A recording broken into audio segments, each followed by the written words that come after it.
నల్గొండ నియోజకవర్గం పైన భారతీయ జనతా పార్టీ జెండా ఎగరవేయడంలో బీజేపీ శ్రేణులు మొత్తం కూడా ఉత్సాహంగా ఉన్నారు. ఏదైతే ఎన్డీఏ సర్కార్లో 400 సీట్ల భాగంగా కూడా నల్గొండని బీజేపీ గెలిపించి కేంద్రానికి పంపే విధంగా కూడా ప్రయత్నాలు చేస్తాం. మన దగ్గర నాగార్జున సాగర్ నియోజకవర్గ ఇన్ఛార్జి నియోజకవర్గం చూస్తాం.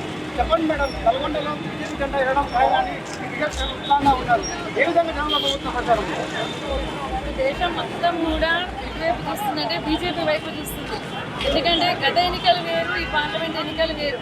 పార్లమెంట్ ఎన్నికలకు వచ్చే వరకు ఈరోజు మూలనున్న ముసలమ్మ కూడా దేశం సురక్షితంగా ఉండాలి అంటే మళ్ళీ మోడీ ప్రధానమంత్రి అవ్వాలి అనేది ప్రతి ఒక్కళ్ళు కూడా ఈరోజు కోరుకుంటున్నారు. రేపు రాబోయే రోజుల్లో ఎట్లాగో బీజేపీ దేశం మొత్తం మీద 400+ సీట్లు గెలవబోతుంది. అందులో నల్గొండ ఫస్ట్ సీట్ కాబోతుంది. అంటే ఇప్పటికే నల్గొండ సెగ్మెంట్ చూస్తున్నట్టయితే అలాంటి పరిస్థితి ప్రాంతాల్లో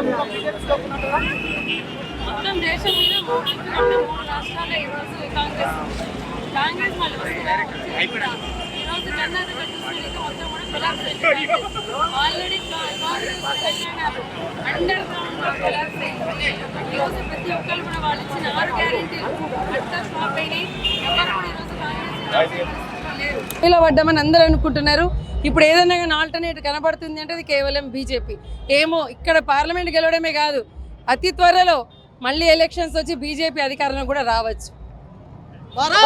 మొత్తం అయితే ప్రధానంగా చూసుకున్నట్టయితే భారతీయ జనతా పార్టీ కార్యకర్తలు మాత్రం కూడా నల్గొండ జెండాపై కూడా కాషాయం జెండా ఎగవేసి తిడతామంటున్నా. మోడీ సర్కార్లో కూడా నల్గొండ నియోజకవర్గం ఉండబోతుందంటూ కూడా ధీమా వ్యక్తం చేస్తున్నారు. ఇది నల్గొండలో ఉన్న తాజా పరిస్థితి.